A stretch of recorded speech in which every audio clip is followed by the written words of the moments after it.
Hello, I'm Dina Jackway, Parkview's Chief Administrative Officer, and welcome to another episode of Parkview Connections. It's a podcast that is really here to help our Parkview coworkers in our community connect, learn, and grow in leadership. So today I'm incredibly honored to be joined here with our CEO, Mike Packnett. This will be your final month here at Parkview. Final month. And you've been with us for over 16 years as our CEO. And so appreciate you just spending a few minutes with us. And we're here at the Parkview Cancer Institute in the atrium, which appropriately is now renamed the Parkview Packnett Family Cancer Institute. How amazing. We're actually in my favorite spot in the whole system. You know, I'm sure most people that are listening, watching, have been here, but this is really my favorite place. Love to come and watch other people. You know, sometimes during some maybe darker days, I've been up here and just stopped in and spent some time. But I remember when we were designing the Cancer Institute, we went all over the country and we picked up different ideas from this Cancer Institute, that one, across the country. And we were in Chicago and we saw an indoor garden. We stopped a couple of the people that were in there and talked about it. And it was interesting, just like here, as many of their coworkers were using the space as patients. And I'll tell you, this is a lot better place than what we saw. We exceeded my expectations of what this place would be.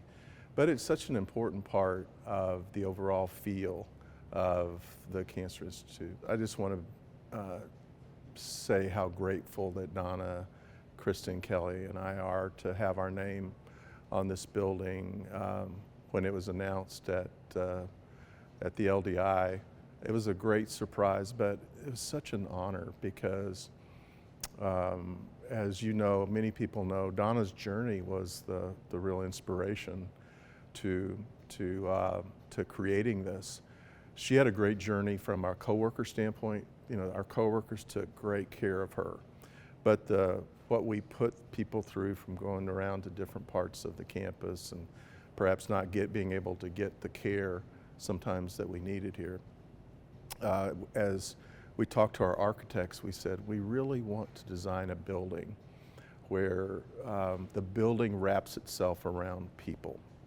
And I think they nailed it. I think they really got it right. You know, having your comment earlier about just wrapping your arms around the patients that we serve. I think about all 15,000 of our coworkers who do that every day, and whether you're touching a patient or whether you are, you know, helping in so many other roles that help support the excellent patient care that we have, that's what it's really all about. You've created an amazing culture. When you talk about that excellence always culture, that's embedded in everything we do and decisions that we make. And so appreciate certainly you instilling that in us from the very beginning. As you reflect back, what makes you the most proud? What makes me the most proud is the culture of Parkview. It is that excellence that, you know, when we came up with those 6 words that continue to be us, of excellent care, every person, every day, we tried to throw them away even. A few years back we thought, no, we're going to do something different. They came back. They're still with us. And I think I think they will be with us. It's who we are.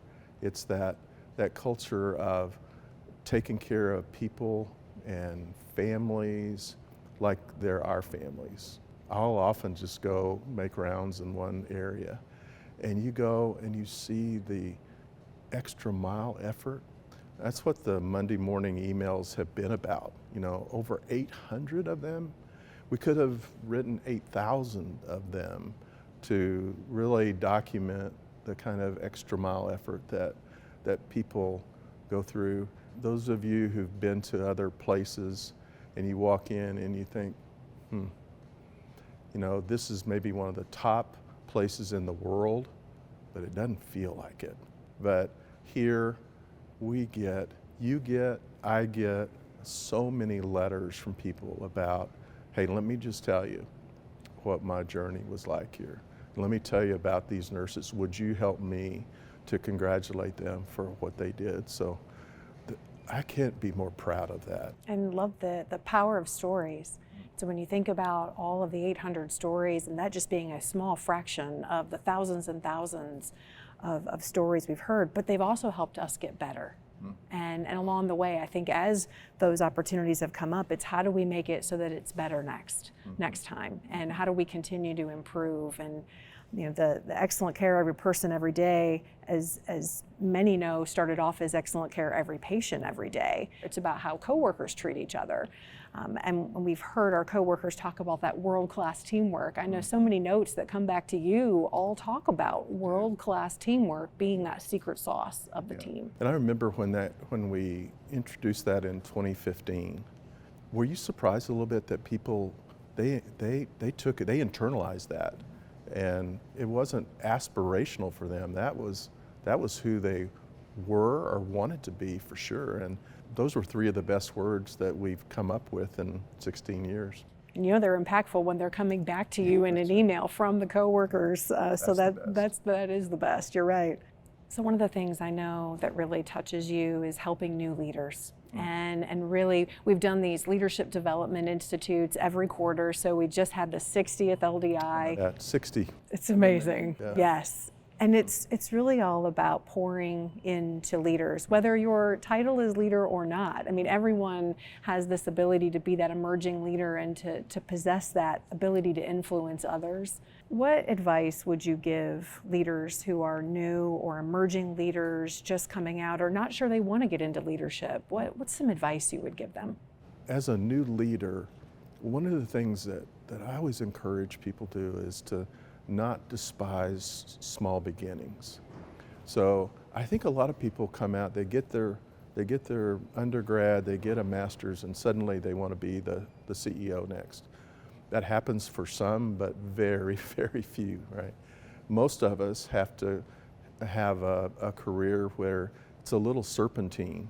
We go over here for a while, over there for a while.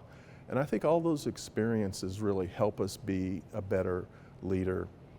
I remember Larry Rowland asking me in my interview when I came up here, where are you a quart low? All of us are a quart low someplace, and I think as a young leader, let's say you're a quart low on the financial acumen side, then you got to figure out, how do I get that? How do I shore that up? And how do I talk to my leader or others in the organization to really understand that? For all of our leaders, my encouragement is always just to read as much as you can, inside your field, outside your field. I start out with an hour to 2 hours every morning reading different things, and I tell you, if I don't, I'm not informed, but I'm not inspired. I know this location you said was one of your favorite spots, but just some of the other across the system favorite spots, favorite moments. The family feel across the health system. So whether I go to Bryan, Ohio, LaGrange, it doesn't matter, because I see these units. We run restaurants, we run laundry service, we do everything. But it's this feeling of, we do these things, but our true north is somewhere captured in that. I would say, especially with these long tenured leaders that we have, they're the keeper of the flame. They're the ones that protect the culture here through good times and bad. I was so proud of how we led during the Great Recession. No layoffs. We kept building PRMC. We went forward. We grew during that time. We got better, and that's one of the things as we think about some of the leaders. As I go around and I see people give their whole lives to us, right? So as you go around, every culture is a little different. The culture here is a little different than there, but it's still that same. Everyone's trying to get better every day. Their focus is on the right things, and especially where we have these long tenured leaders, I think that are keeping the true north in front of everybody. That, yeah, I remember in 2010, I remember we went through some tough stuff, but we're going to get through this. We're going to get through this together. And so I think that's what makes me the proudest, and whether it's the popcorn day at Huntington. Love popcorn day in Huntington. Or, just different celebrations that all the departments, I get invited to a lot of them to celebrate. Usually it's to celebrate someone in that work group that's, either a 40-year, I went to one not long ago for a 50-year coworker, but often it's to celebrate somebody that went over and above the call of duty. I always love when we write cards out to coworkers who have 30, 40, 45, 50 years of service. I mean, that to me is you're doing something right, and cultivating an environment that people want to stay. And they may have 7 or 8 family members that work here too. That's always my favorite part in orientation, when you say, how many of you have a family member who works at Parkview? And the whole room has, full of people. 75% of the room is raising their hand. So what's on your heart this holiday season?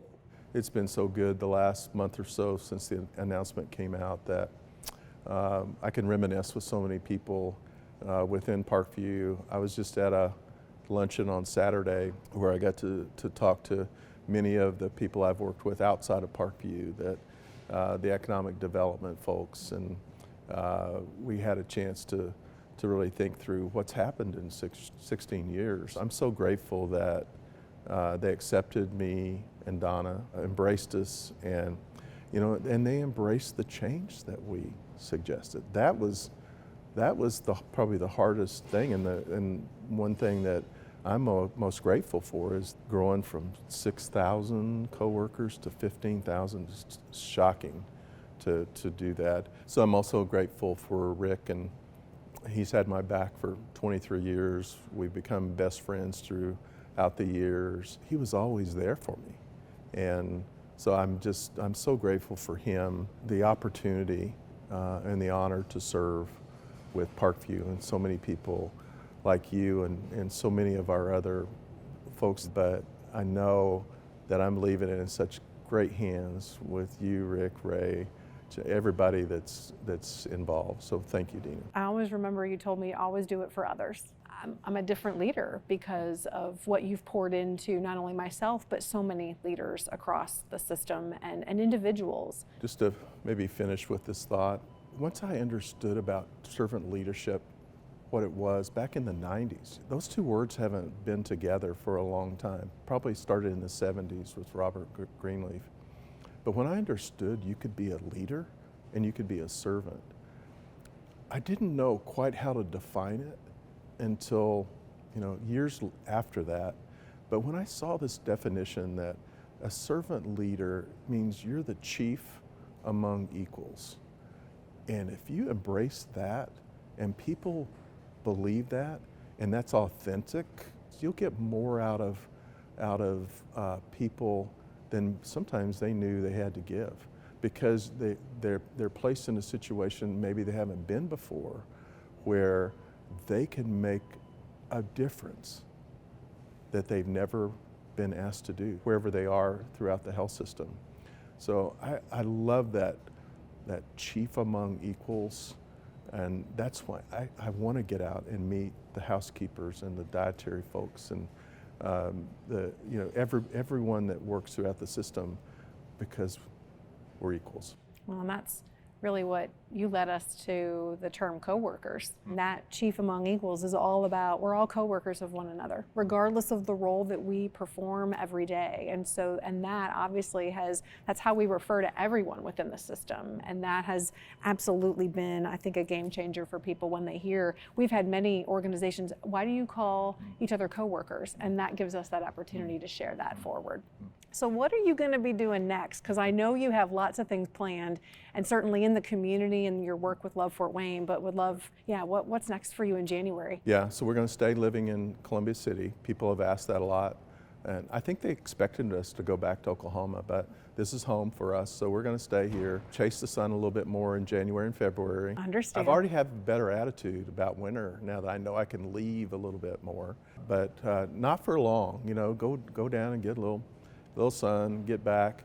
We'll work a lot with Love Fort Wayne, as you said, Bridge of Grace. Donna loves Troy School that she works with you on that board, Ronald McDonald House. So there's a lot for us to do. There's some mentorship work that I want to do on the not-for-profit side, and then wherever Rick needs me to help, I can never return the favor of what he's given me for 23 years, but I'll help him wherever I can. Well, this is going to air the week of Christmas, and so invite you. Do you have anything that you want to share with our coworkers as they're watching this right before the holidays? Oh, good. Well, I just want to thank everybody for all you do every day. Just want to thank you for giving so much. You've given so much sacrificially.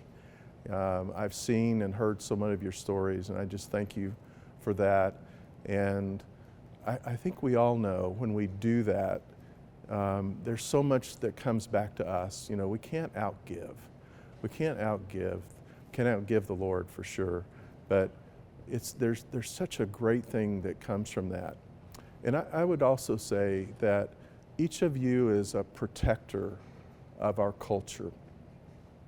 As you come to work each day, yes, it's our leaders who protect the culture, but it's also you and how you interact with each person every day and that excellence. And I just want to thank you for bringing that excellence, sometimes at your own personal sacrifice, to going the extra mile, and just to say thank you.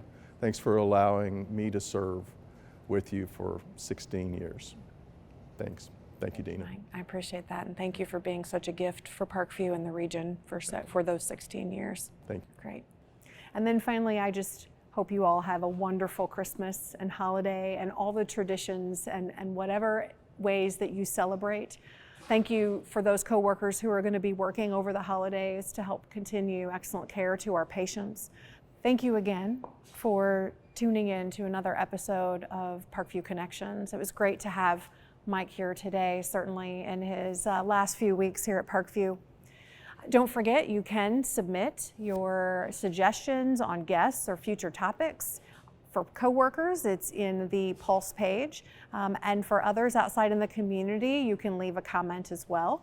So we appreciate, again, all the feedback coming in and helping us shape, particularly in 2023, what those podcasts look like. We appreciate you so much, and we'll see you in 2023. Thanks.